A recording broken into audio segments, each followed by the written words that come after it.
सच्चिदानन्दरूपाय विश्वोत्पत्त्यादिहेतवे तापत्रये विनाशाय श्रीकृष्णाय वयं नमः।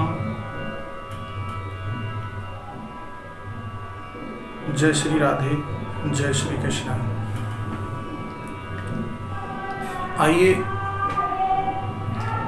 तो आज हम लोगों का प्रश्न है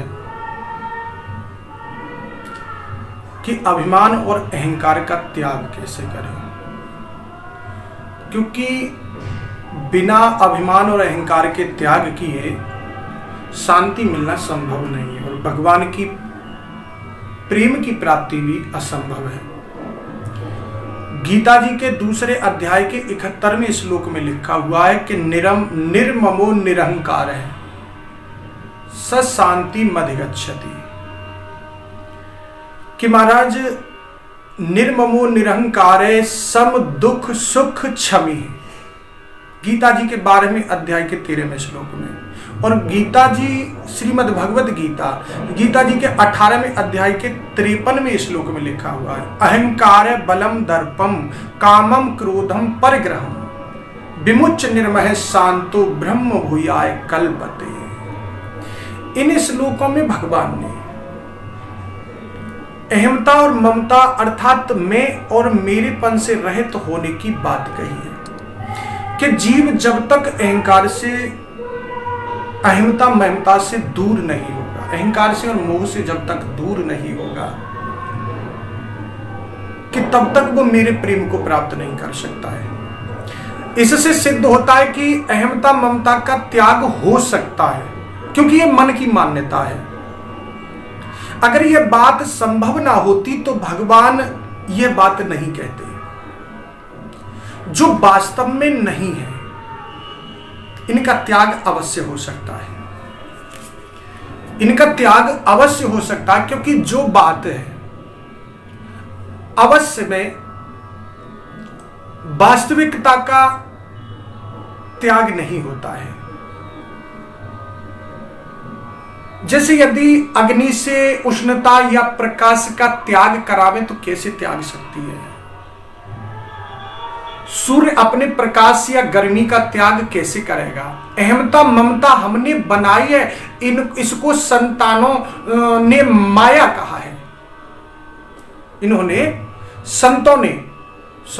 संतों ने इसको माया कहा है। भगवान राम भी पंचवटी में यही कहा है भगवान राम ने कि मैं अर मोर तोर में माया जेहि बस कीने जीव निकाया। मैं और मेरा, तू और तेरा, यह माया है। इस माया में ही संसार फंसा हुआ है। माया का त्याग किया जा सकता है, लेकिन कैसे करें? पहले यह बात जांच करनी चाहिए कि इसका त्याग हो सकता है। दूसरी बात यह है कि महाराज यह मैंपन माना हुआ है, स्वयं का बनाया हुआ है। इस शरीर से पहले मैंपन नहीं था। इस शरीर में जब हम लोग मां के गर्भ में थे कोई मैंपन नहीं था। जन्म के बाद मैंपन आया और शरीर के नाश होने में मैंपन नहीं रहेगा। बीच में ही मैंपन पैदा हुआ। इसी प्रकार बोरे में पड़े आटे को, कनस्तर में पड़े घी को कोई मैं नहीं कहता। जब वह पेट में चला जाता है तो वो मैंपन और मेरा हो जाता है, मैं हो जाता हूं। इसी प्रकार जब मैला और मलमूत्र बन करके जब वो निकलता है तो मैंपन मेरा हो जाता है, परंतु अब उसे मैं कहते हैं। ऐसे ही मानो हाथ या पैर सड़ जाए, डॉक्टर उसे काट दे तो उस मैं को आप फेंक देते हैं। ऐसे ही मर जाने के बाद शरीर यहीं पड़ा रह जाता है और लोग जला देते हैं। जरा भी दया नहीं आती है लोगों को। जो आज प्रेम करने वाला है वही कहता है कि जल्दी लेकर के जाइए, महाराज बदबू आ जाएगी, सड़ जाएगा इसमें, बुला दीजिए। जो कह रहा था कि मेरा है, जो हम जिसको कह रहे थे वो मेरा है, परंतु ऐसा नहीं हो सकता, क्योंकि हम लोग इसे बचा नहीं सकते हैं।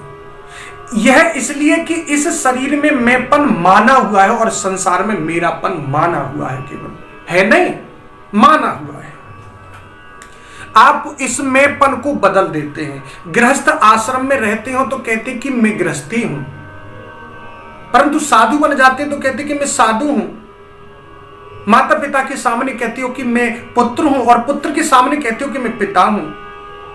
इसी प्रकार भाई के सामने कहते हो कि मैं भाई हूं और पत्नी के सामने कहते हो कि मैं पति हूं।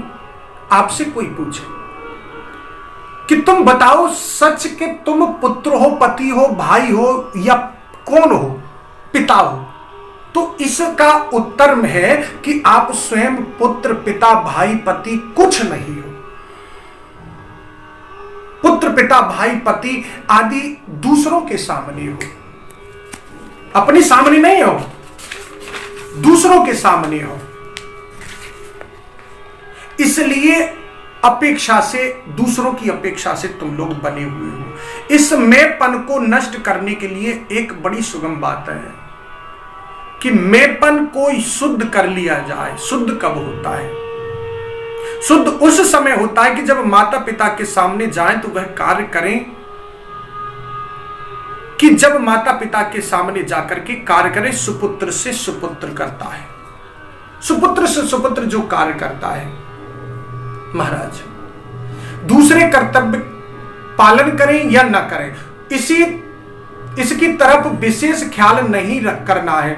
थोड़ा ख्याल कर इसलिए करना है कि पुत्र आदि को शिक्षा देना हमारा कर्तव्य है, मतलब लगाव नहीं करना है। इसलिए करना है कि दूसरे पुत्र आदियों को हमें कर्तव्य का पालन करने का उन्हें नियम समझाना है, शिक्षा देनी है। उनको यह कह देना, समझा देना अपना कर्तव्य, परंतु ये वे कहना माने तो दुख ना करे। और हमने तो अपना कर्तव्य पालन कर दिया, इस बात का अभिमान भी न करना चाहिए। कर्तव्य पालन कर दिया, इस बात का अभिमान भी न करें। संपत्ति अपनी पत्नी के साथ न्याय युक्त, धर्म युक्त बर्ताव करने, फिर चाहे पत्नी आपसे लड़ाई करे, आपको दुख दे, कर्कशा व्यवहार करे, आप अपने कर्तव्य से मत दुख दो, अपने कर्तव्य से मत चूकिए। ठीक इसी प्रकार से अपना कर्तव्य पालन करो तो क्या होगा? आपका मैंपन शुद्ध हो जाएगा। मैंपन शुद्ध होगा, मैंपन शुद्ध होने पर इसे छोड़ने की ताकत आप में आ जाएगी।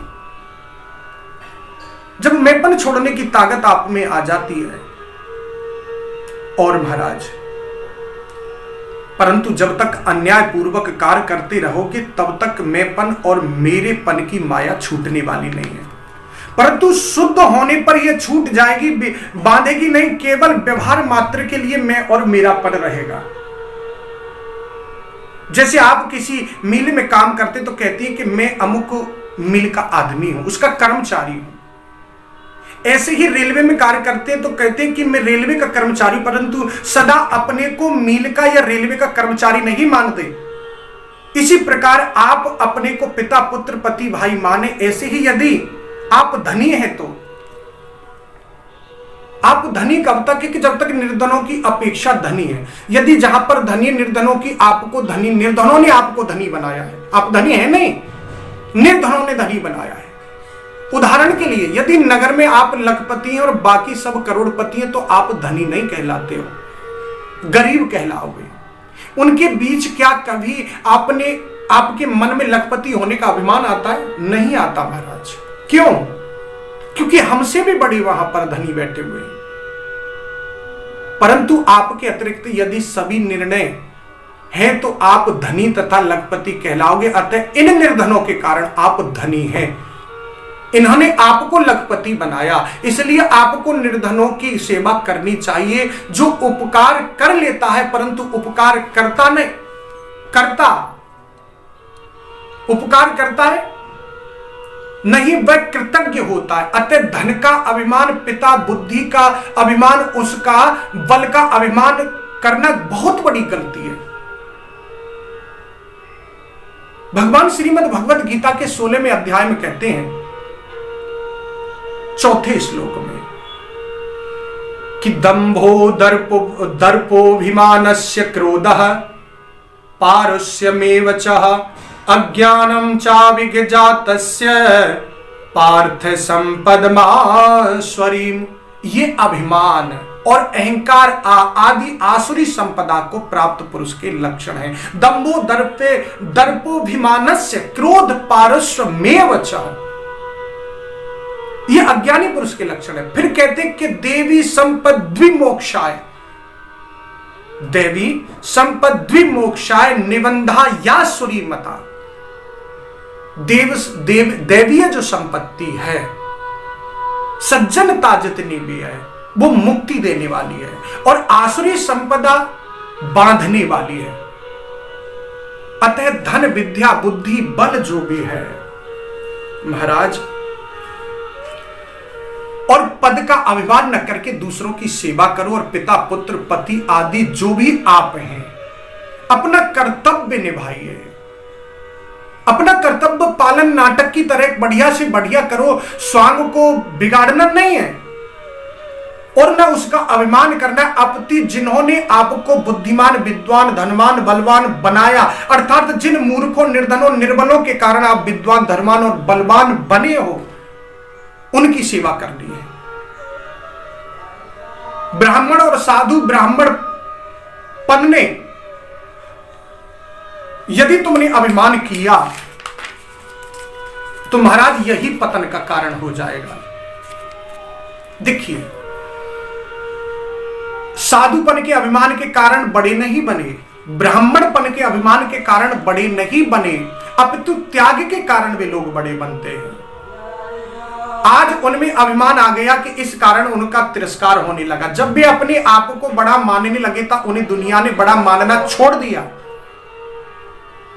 श्राद्ध की ऐसी विधि आती है कि पहले ब्राह्मण को निमंत्रण देना चाहिए, ब्राह्मण संयम पूर्वक ब्रह्मचर्य से रहे, यजमान के यहां भोजन करें, उनके पितरों का उद्धार करें, फिर अपने घर आकर के गायत्री जप करें और प्रायश्चित करें। यह क्या था? यह ब्राह्मणों का त्याग था। लोगों को दिखता था कि ब्राह्मण दक्षिणा लेते हैं, अन्न खाते, परंतु था उल्टा। वे लेते थे थोड़ा और देते हैं ज्यादा, लेते थे भौतिक चीज और देते हैं आध्यात्म, इसलिए उनकी महिमा हुई। ऐसे ही साधु निर्वाह मात्र की भिक्षा लेकर के आध्यात्म तत्व हमें, आध्यात्म ज्ञान तथा ईश्वर तत्व हमें दान करते हैं, दूसरों का उद्धार करते हैं। इसलिए बड़े हुए दाता हुए केवल ब्राह्मण के घर जन्म लेने या साधु बाबा का भेष लेने से बड़े नहीं बनते। इनमें अभिमान न आ जाए, इसलिए उनकी जीविका गृहस्थ के अधीन रखी है। साधु को भिक्षा के लिए गृहस्थी के सामने हाथ पसारना ही पड़ेगा। उसमें गृहस्थी भाई का हाथ ऊपर और साधु का नीचे रहता है। महाराज, भगवान का यह भगवान ने संबंध, सबका संबंध जोड़ रखा है। किसी ना किसी से किसी ना किसी का संबंध जोड़ रखा है। अपनी अपनी जगह पर रहते हुए अपने कर्तव्य का पालन करोगे तो संसिद्धि को प्राप्त हो जाओगे। स्वे स्वे कर्मण्य निभृत है संसिद्धिम लभते नरः। श्रीमद् भगवत गीता के 18वें अध्याय के 45वें श्लोक में लिखा हुआ है कि ब्राह्मण प्रतिज्ञ दान लेने से, ब्राह्मण दान लेने से दोषी होता है। यह कायदा नहीं है। यदि ब्राह्मण यजमान के हित के लिए, उसके उद्धार के लिए लेता है तो वह ऋषि ऋण तथा दोषी नहीं होता है, और अपने स्वार्थ के लिए लेता है तो महाराज वो दोषी हो जाता है। परंतु यदि वह अपने स्वार्थ के लिए लेता है, अपने सुख के लिए और धनी बनने के लिए लेता है, तो वह दोषी बनता है। उसी धन से उसका पतन होने लग जाता है। महाराज, कहने का भाव है, यदि ब्राह्मण उनके उद्धार के लिए लेता है तो वह वास्तव में यजमान से लेता नहीं है, उसे कुछ ना कुछ देता है। यदि इसी प्रकार आप नाम कीर्ति के लिए दान पुण्य करते हैं, नाम बढ़ाने के लिए, कीर्ति के लिए, प्रतिष्ठा पाने के लिए यदि दान करते हैं, तो वो दान करना भी व्यर्थ हो जाता है। जब तक इस प्रकार की आपकी नीयत है तब तक आप दाता नहीं हो, दानी नहीं हो सकते। कि यदि आपके पास धन विद्या आदि है और उसे आप दूसरों को देते हो तो यह कोई ऊंचे दर्जे की चीज नहीं है, यह तो इनकम टैक्स चुकाना है। तुम्हें किसी ने दिया और तुमने किसी को दे दिया, उसमें यदि आप बड़प्पन या अहंकार करते हैं तो यह आपकी गलती है। अहंकार करना तो जैसे अभी कुछ समय पहले कहा था कि आसुरी संपदा का लक्षण है अहंकार, और आसुरी संपदा बांधने वाली है, अतः हमें इस आसुरी संपदा से ऊपर उठना है। अभिमान जो वस्तुओं तथा पदार्थों आदि को लेकर के होता है और अहंकार शरीर को लेकर के स्वयं में होता है, अतः हमें अहंकार तथा अभिमान का त्याग करना आवश्यक है। क्योंकि बिना जब तक, क्योंकि चार वस्तु है, अहंकार का त्याग करना है, अभिमान का त्याग करना है, मोह का त्याग करना, काम क्रोध मोह लोभ, इन चार चीजों का त्याग करना ही मुक्ति है। क्योंकि भागवत जी में स्पष्ट है कि प्रथम स्कंद से लेकर के तृतीय स्कंद में बाबा श्री सुखदेव जी महाराज ने राजा परीक्षित को जब भागवत की कथा श्रवण कराई तो तृतीय स्कंद में जो हिरण्याक्ष वध की कथा आती है उससे राजा परीक्षित के क्रोध का नाश किया। उसके बाद चतुर्थ स्कंद में भक्त प्रहलाद की कथा आती है तो भक्त प्रहलाद की कथा, भक्त ध्रुव की कथा आती है। भक्त ध्रुव की कथा से उनका विश्वास जो है वो दृढ़ किया। तृतीय स्कंद में ही जहां कपिल उपाख्यान की कथा माता देवहूति की और कपिल भगवान की कथा आती है, वहां राजा परीक्षित के उस प्रसंग से राजा परीक्षित के मोह का विनाश हुआ है। अष्टम स्कंद में राजा बलि की कथा से महाराज परीक्षित के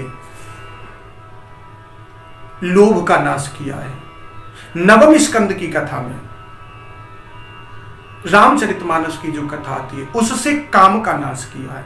तो काम क्रोध लोभ मोह जब चारों का विनाश होता है तब दसम स्कंद में और मेरे उस हृदय भवन में मेरे ठाकुर जी का अवतार होता है। जय श्री